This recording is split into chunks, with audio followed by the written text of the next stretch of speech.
C'est une des images symboliques de la nuit. Un pompier violenté au milieu. Un adolescent de 17 ans a été abattu par la police hier matin. Des heurts ont éclaté cette nuit à Nanterre dans les Hauts-de-Seine.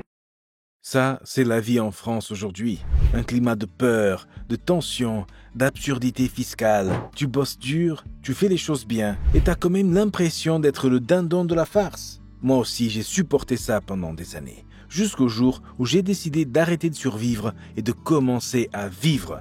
C'est là que j'ai découvert Andorre, un tout petit pays entre la France et l'Espagne, que j'avais toujours ignoré, comme 99% des Français.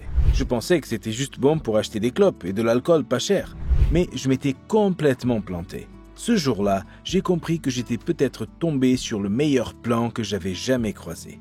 Et je vais vous montrer pourquoi Andorre m'a retourné le cerveau. Parce qu'en Andorre, j'ai ressenti un truc que j'avais oublié depuis longtemps, la paix mentale. On va dire les choses comme elles sont. La France, c'est un paradis pour les impôts. Tu gagnes 5 000 €, on t'en laisse à peine 2 800.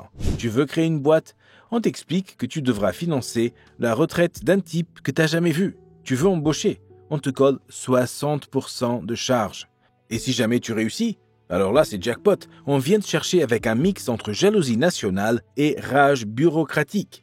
Et ce n'est pas juste une question d'argent, c'est ce que ça dit de toi chaque jour. Tu veux construire, tu dois demander la permission. Tu veux grandir, on te rappelle à l'ordre. Tu veux respirer, on te taxe. Mais le plus dur, c'est qu'on t'a appris à trouver ça normal. Est-ce que c'est vraiment ça, être libre? Ou juste être un pion bien dressé dans une matrice qui te saigne à blanc sans jamais dire merci?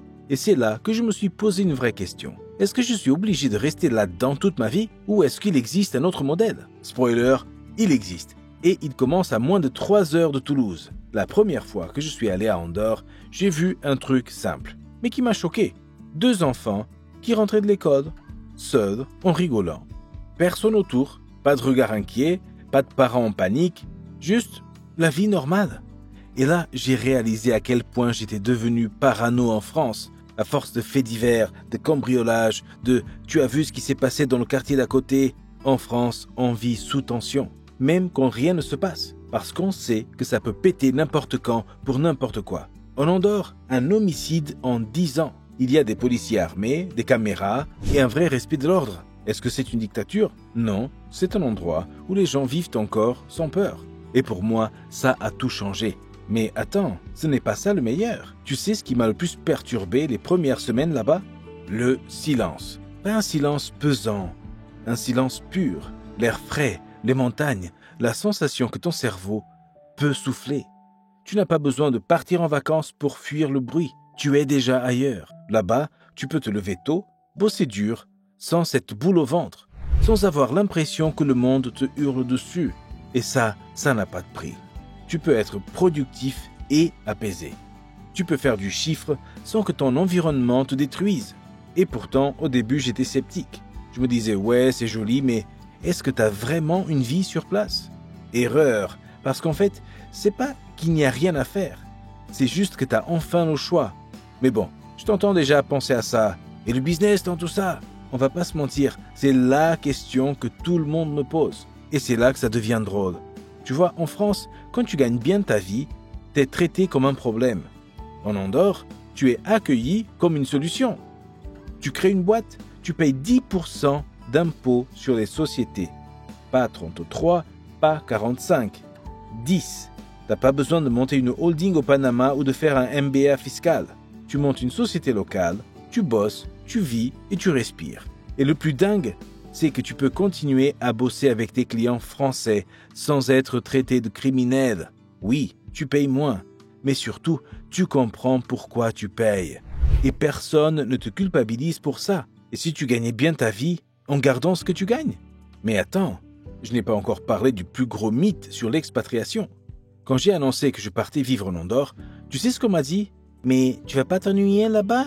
Tu vas vivre avec des moutons ou quoi? Y a qui à part des exilés fiscaux? J'ai rien dit, j'ai juste souri, parce que ces gens-là parlent sans savoir. La vérité, c'est que j'ai rarement vu un environnement humain aussi sain. À Andorre, j'ai rencontré des entrepreneurs brillants, des familles qui voulaient offrir mieux à leurs enfants, des gens simples qui voulaient juste de la paix. Pas des robots, pas de millionnaires en survêt, des humains avec des vraies conversations et zéro compétition de qui a le plus souffert en France. Et tu sais quoi? Quand tu passes du temps dans un endroit où tout le monde a choisi d'être là, l'énergie change. T'as pas cette ambiance de résignation permanente, pas ce climat de plainte constante. Juste des gens qui ont décidé de construire, de respirer, de vivre. Et si t'as peur d'être seul, pose-toi cette question. Tu préfères être seul dans un endroit sain ou entouré dans un pays qui t'étouffe? Réfléchis-y, parce qu'on va maintenant parler de ce que ça change concrètement au quotidien quand tu poses ne serait-ce qu'un pied là-bas. Et là, tu vas voir que c'est pas juste une question d'argent. Tu peux rester, espérer que les choses s'améliorent, fermer les yeux sur ce que tu ressens déjà au fond de toi, ou tu peux ouvrir une porte, discrètement, sans tout plaquer, juste envisager une autre manière de vivre. Neige Douma a justement fait une vidéo où il montre comment certains Français ont trouvé cette liberté en gagnant leur vie autrement depuis l'étranger. Regarde-la, et après, tu verras si vraiment c'est toi qui exagères ou si c'est juste la France qui t'étouffe.